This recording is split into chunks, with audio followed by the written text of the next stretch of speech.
Hey, this is Nauman here from Nail the Sale podcast, and I have Will with me. And William is one of the best guy I know as of now in sales.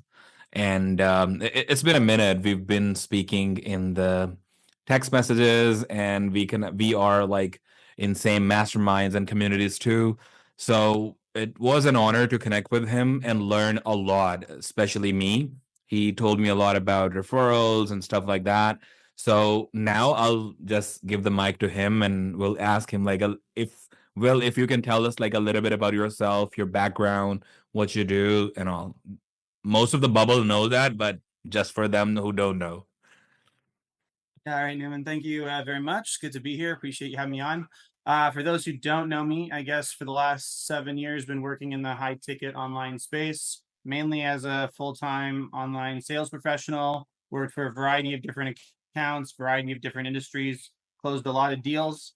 Mhm. Probably most notably, like I had around a 20% frontline conversion rate on the first call due to the industry I was in, but my annual close rate was 60%. And that was mainly because I was developing a lot of these follow-up systems and different ways of like managing leads to nurture them and eventually have a pretty decent conversion ratio over the course of the year. It also allowed me to kind of like go through different accounts that had Facebook ad issues or lead management issues. I could kind of keep making money in commissions. And now we've kind of turned those systems into a full out operating kind of service that we're now offering others as a sales operations service where we come in, build out CRM infrastructure, automation, different types of data analysis, and then kind of go from there.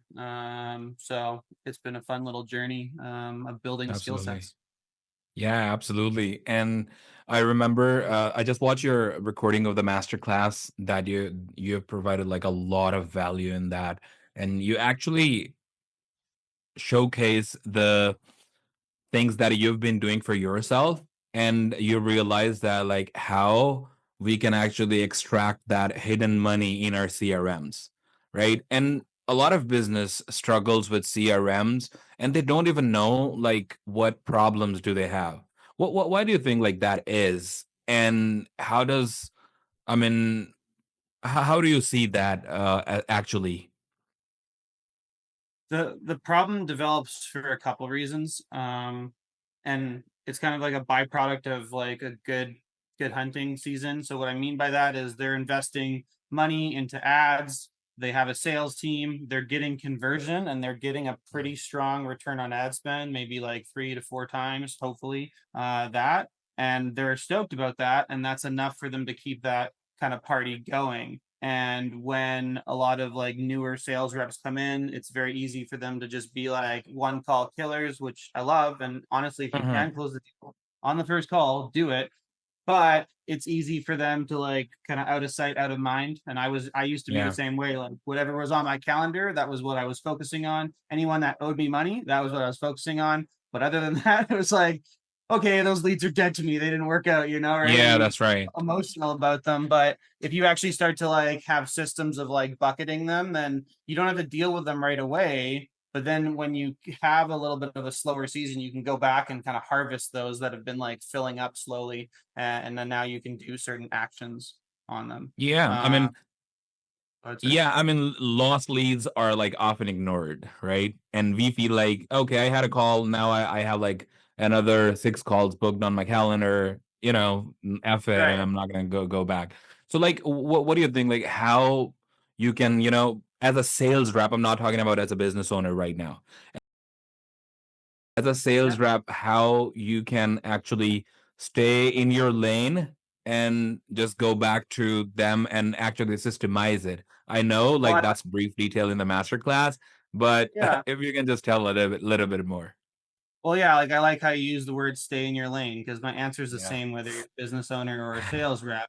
It's like if you are in a brand new city right now, but you have a Mhm. cell phone signal and you have a GPS, Yeah. are you really lost or are you just going to drive a little slower and navigate, right? Like the thing Mhm. is if you have visibility, Mhm. you can tell where things are going well or slowing down, or where the traffic is stalling, just like a Google report, right? Like you can, if you can start to think of your CRM like, different ways and different zones, then you can scan it and make sure that everything is healthy or taken care of, so that it Mhm. becomes more like you're watering sections of a garden or driving to different areas of the city, so you don't need to do everything every day. And I've So it comes with seen visibility. absolutely, and I've seen one more thing here. Me specifically, while talking to you and a little bit learning from you, of course, I went back to my no shows, right? Yeah. You remember the day you posted about go back to your no shows and book them, right? And I Yeah. went back to my no shows, I called them all, and I booked like one or two calls, right? Yeah. And I actually closed one, Yeah. right? So this is something we just need to realize again, like they were interested once, and you never know, maybe it was not like the best time for them to actually go with that, right? And today they was ready.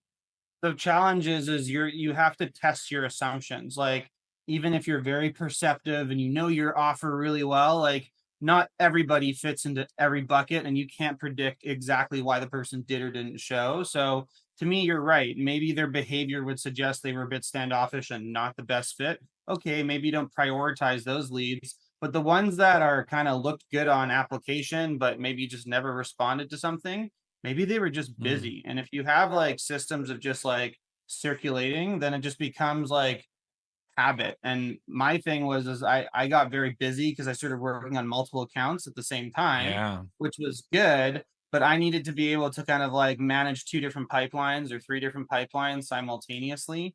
And so what it came up to be is just like starting to have different ways of like, hey, whenever I got a no-show, I would just go to this list and call five people. So then, it's like, well, I was gonna spend the time talking anyway, so I might as well just make like five dials and you rebook an appointment. So now it's like, oh, I lost an appointment, I gained an appointment, and it only cost me Mm, like 5 minutes. So it's like I do little things like I'm lazy, but yeah. go for the quick win, right? So like if you have a quick list to call and you have Okay. a bad event happen, it's easy to be like, oh, I can just like piss off or something. But you have a no-show, you have the time allocated in your calendar, just like blast through like 10 dials. It will only take you 10 minutes, but you will then like Mm, recycle an appointment. You'll likely have one or two conversations, and then you'll yeah. be able to kind of like recycle the lead. And then you still have 30 to 40 minutes off, right? Like it's like little habits Totally. like that allow you to be super efficient, but then you're able to kind of like keep action moving all across the land.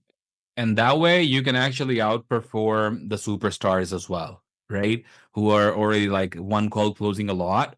And but if you are not that one call closer kind of person, or like you're not that great, like not everybody is like a superstar, right? Not everybody is 60% closer a guy. That Well, way, and I that's mean, the of course. funniest thing, man, is like this kind of came from the fact that I was like, shit, I want to make more money. But I was like, well, I have all these leads here. I have people Yeah. that even left this offer a month ago, and nobody's touching those leads. I was like, well, I just better like move them around the chessboard a little bit and see what I can make happen. And so a lot of this is like Yeah. if you're not as good at sales, this stuff is almost more important because it's easy stuff for you to like kind of go after. And the funniest thing is that, like, especially on a brand new offer, like get this kind of set up right away, because as you're learning the offer, maybe figuring out your word tracks, you're only going to get Mm, stronger. You're only going to learn about more of the resources, the testimonials. You'll figure out your lay of the land. Well, then great. mm, In 3 months from now, you'll have a 90-day pipeline. You'll be way better at pitching the offer. And now you can kind of go back and reactivate all those people because you've already segmented them into like a smart way of handling it. So like as you are a beginner rep, it's like this stuff can just be easy for you because you can get better and you can recycle the action. But if you join an offer just right now, they had like great repetition, everything is good. But the system, let's say like Close or GHL, right? They have Yeah. like thousands of leads in there, but they're not like navigatable, I would say, right? They're Sure. just all over the place. But Yeah. how what do you do then? So you're gonna have to start. like that's where I kind of go almost like in Sherlock Holmes mode and like investigate Okay. inside the CRM, because typically you'll figure out that all the leads, you have to realize whether it was organized correctly or intelligently or strategically or not, all the leads came into the CRM or system and they went on a journey. What we have to Mm, figure out what those pathways are and what some of those triggers were, and then you can start creating segmentation out of something that looks like chaos. And then mm, from there, you can start kind of making best estimations to create little buckets and try and reactivate in a strategic way using slightly different types of campaigns, templates, strategic wording, dialing schedules. Like it really depends on what you're going to find in there. Because sometimes you mm. might find like that there's a bunch of leads in there that don't even have a phone number. So it's like, well, then that's great, but then you need to use a different strategy for those, opposed to if they do have a phone number, for example. That's really good. And Will, I remember when I started working in call centers, like for sales, ADT home security alarm system at that time over the phone. We Yeah, used to have just like a list of people in sheet, right? And we were just yeah. calling, dialing, and just moving them to another sheet. They picked up and all that, right? This automation changed pretty much everything now, right? But still we have like a lot of untouched leads in the CRM. I'm sure you whenever you speak with any of the prospect that you go on a call Yeah. with and speak with them, you get a lot of this question as well. So how would you actually answer them, those business owners? They have a lot of leads, they don't know what to do with that and how they can actually systemize it to get the juice out of it. At least 10% or maybe like 5%, I don't know. It's kind of like what I was just saying previously, is you have to kind of look under the hood and see what is actually viable, what are disqualified, which ones are too dormant, which ones are, have been pitched an offer that no longer exists. Like you have to kind of look at what strategies are available to you, and then it's just about creating like a reactivation campaign. To me, the challenge is like a lot of people will just blast text their whole like no sale pipeline, and it's like I don't think Mm, everyone really deserves that type of care. It's just like spraying, pesticide on everything and figuring out like whatever. It's like maybe certain crops need that, but not everything. And so if you can create different types of groupings, then you can communicate to them more selectively, which seems more personalized, even though you're doing it in a bulk way. And that's what yeah. that's what a lot of these AI chatbots are doing, is they're taking personal details off profiles and they're Mm, into, the GPT call. yeah. Right now, OpenAI and all those AI things are great. A lot of the stuff that we're doing is the same thing, but it's for Yeah. human sales teams right now, which aren't going anywhere Yeah. anytime soon. Okay. All AI applications are super fascinating, and I think will play a part in sales operations over time for sure. Absolutely.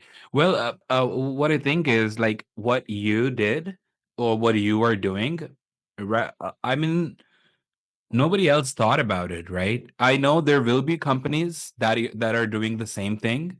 I don't know any, but you came up with a solution which is like which a sales rep can actually relate more with, right? It's and at the same time it's solving problem for the business owner as well, right?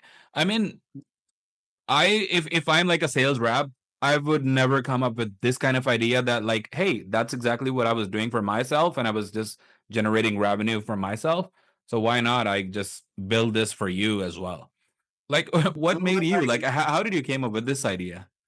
well, there are other systems out there for sure. I think, and what's Mhm. interesting is like marketing does a very good job at this. Like you see really complicated like marketing pathways where Funnels it's like and all, yeah. that, and if they don't opt in but do that, then they go there. It's like Mm, do that for marketing, but they don't typically do that for sales teams because they assume the sales rep has their own way of doing it. And here's the thing yeah. is 20 to 30% of them, I think, actually have good systems that they follow, that they adhere to, that work for them, that allow them to have the visibility that they need.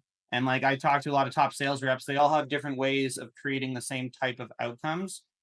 Mm, But like can all learn from each other. But the average sales rep doesn't focus on the leads because a lot of them just haven't really thought about it like you're talking about. It's not that they're not able mm, to do, it's just yeah. hard to see. And if they don't kind of have that concept installed in them, then they're not thinking about, oh, strategically there might be gold underneath that rock there, right? Mm, And so like for me, the where it kind of came from is mad scientist mode. And what I meant by that earlier is it's kind of like an experiment, and one result kind of then led to another experiment. For example, I would have these no-show lists of people that no-showed over the last 90 days, and I would okay. then put them in an email campaign.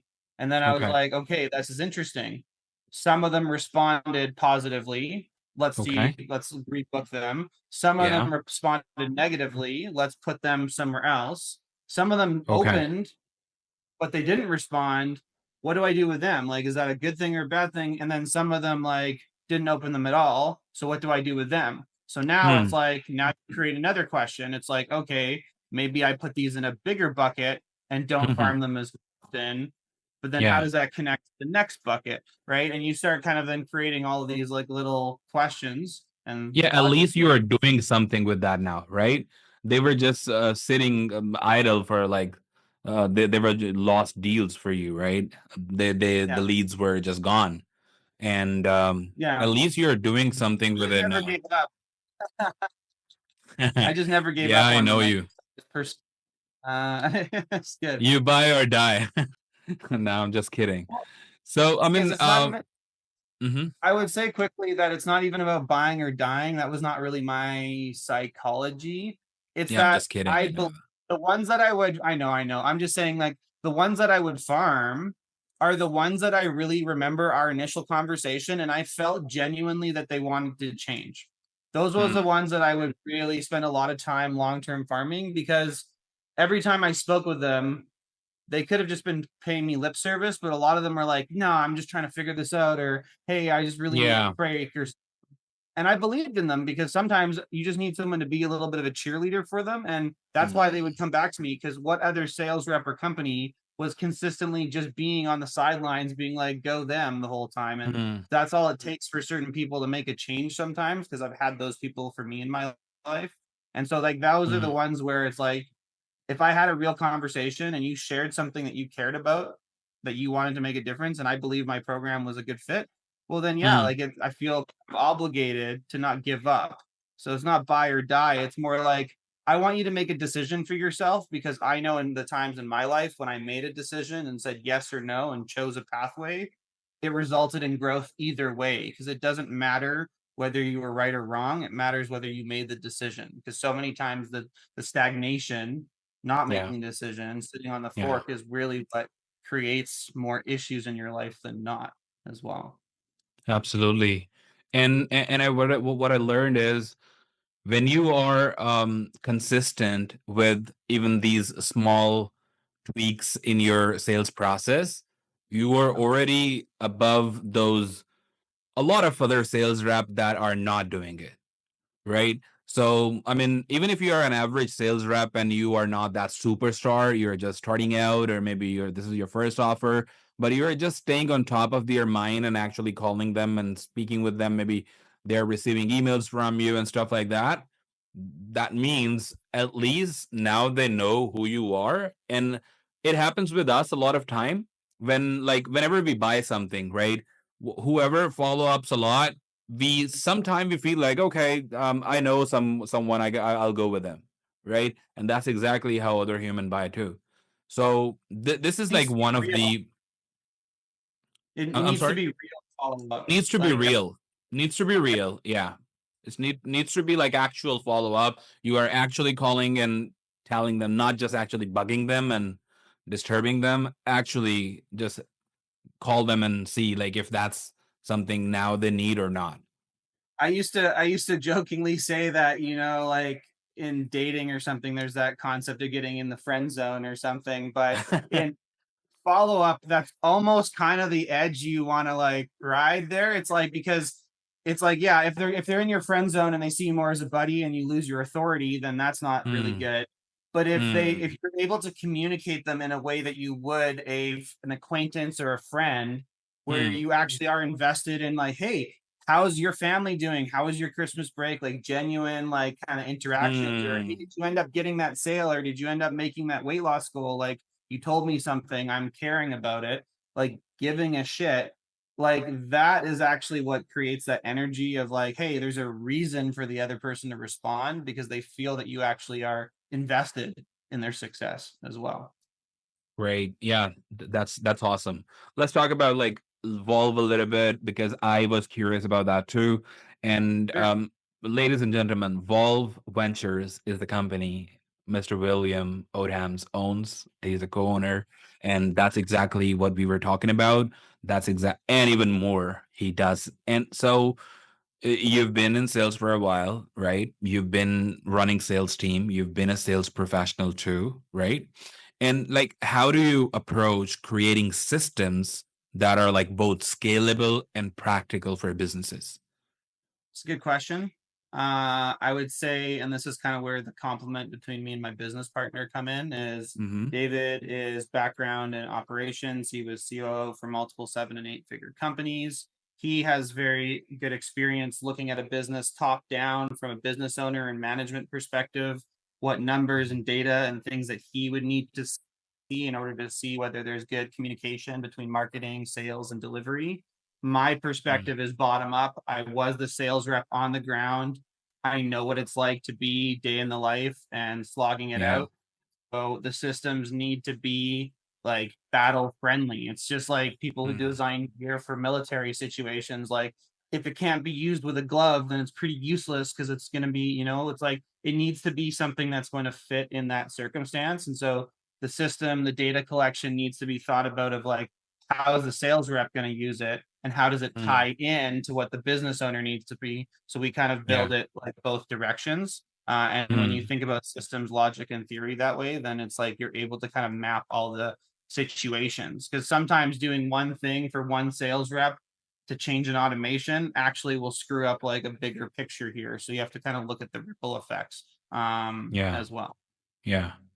Yeah. And what I think also, I wanted to ask like one more question because what you did, you actually, I know you, if I'm not wrong, you still manage teams and you have like your own business going on at the side as well. So what I think is I'm seeing a lot people are finding an escape way from sales. So if a sales rep who is like killing it right now and they don't want to sell forever, what's your advice to them? Because you did it, right? I mean, yeah. I would say it, everyone's journey is different, and there Mm, are pros and cons to each pathway. And I think from what everything I've learned in sales, it's like it's a self-development journey, and that's going to yeah, lead everyone different places. To some, that might even lead them out of the industry and back into something that is more stable and in alignment with their value system, things like that. yeah. Or maybe need a salary or base plus Mm, a chin structure that works better for their peace of mind and their home life. mm, Like, you learn a lot about, like, sometimes it's not necessarily doing sales, it's the type of offer you're on, the type of structure that you have, the type of schedule you have to work. Like, there's so many variables that go into what is best. And I think when you start evaluating them and owning them and kind of honoring them in yourself, then it's like, how can I find the best offer for me or okay. best setup? Yeah. And for some, that might be management, because they like more of the data and the people and the Mm, back end. For others, that might be maybe trying to create their own offer and do something that they really enjoy that's parallel or linear to what they're doing. For others, that might be something else entirely. Like, there's so many different ways, mm, to pivot. And I think for me, it's a skill set that goes with you anywhere, and you can kind of always go back to it in a variety of ways. Like, I could jump back on an offer if I wanted to, like, yeah. this Whenever. thing now. Um, but I think for some people, like, selling is just great. Like you don't need to necessarily do anything but like the grass isn't always greener. What might Mm, be true is there are offers that are going to give you better quality of life, better yeah. ROI. Maybe you'll Mm-hmm. enjoy the conversations more. And it's worth Mm. searching for those because there's so many opportunities out there, so many industries too that have different comm structures, different types of like expectations. You know, Yeah. something When works you for say everybody. this, yeah, when you say this, I recall that day when I asked you, hey, Will, tell me a little bit about like referrals, and you're like, yeah, I make like couple of grands by referring, and I was like, Yeah, man. what? Okay, I mean, for some people, it's a lot, right? It's a lot. I mean, when you make a couple of grands by just referring, right? Of course, if you can like go a little bit deeper about referrals, that would be awesome as well. So referrals is just another stage of the sales process, or to me, it's a different way to utilize a relationship or develop a relationship that's ideally mutually beneficial for both parties. And Mm, so a lot of this again, a lot of my good ideas have come for like most people from when they're in a bit of a tighter position. And so when I was in between offers or not really sure what I was going to do next, I was mm, talking to a lot of different offer owners and opportunities. And not all of them were good yeah. fits for me, and not all of them needed sales reps, but some of them were providing really good results. And so I would just always kind of ask them to make it Mm, useful of my time. I'm like, hey, like, what type of ideal client are you looking for? If I was to refer you someone, do you have any type of like structure in place? And a lot of them yeah. love free business, like most business owners. So they would say yes. And then it's like some of them want set up actual proper structures and agreements and things. And then you just learn about how best to tee up people and get some information that you can share. And then all you're Mm, doing is just being a middleman between a mm, service that you know is valuable to people that might be looking for things, even though you're not on either opportunity. Now it allows you to also steer a conversation that may not be where you wanted it to go to be like, well, hey, it sounds like you're not looking for what I'm selling, but maybe you need some digital marketing. I know a guy. Can I make an introduction? And now you can also ask them for referral for what you are selling, right? Like there's mm, so many different pathways. And once you have more than two or three referral partners or relationships, mm, realize that they work different directions, and that can be super powerful because now you have so many different ways to steer conversations and be of service and add value to people. And I think a mm, lot of the time is like think of relationships that either if you connect with a lot of people, ask them what they're looking for and go find those relationships because then they're kind of on your radar. Or yeah, that's think right. about what relationships everybody would want in with either in your network or the people that you already know, what type of relationships would they benefit from or would complement their services, and go develop those relationships so that you can then be an introduction and middleman them that way. And again, back to what I said earlier is then go look at which is going to have the best time to ROI ratio because some of them be like, sure, I'll give you $50. So how hard are you gonna work for that compared to Yeah, someone who might give $1,000 a month for making yeah, a single connection, right? It's like go find the opportunities that excite you, but it's also just good to kind of build the Rolodex in your head and start realizing it's like the more people you know and the better you put them in a CRM and build your network, you can then start to segment them and be like, do I know any copywriters? Yes, I do. Sweet. Look okay. at my list of copywriters. Now I need them for a project. I don't know what I might need a list of copywriters, but I bet in 6 to 12 months I might have a use for them. Or Mm, someone might be looking for one and I can be like, here's a list of 30, go for it. mm, Like that is like something that can be of value to people, right? And it's all you're doing is you're just maintaining relationships and just being mm, curious about how you can kind of connect value.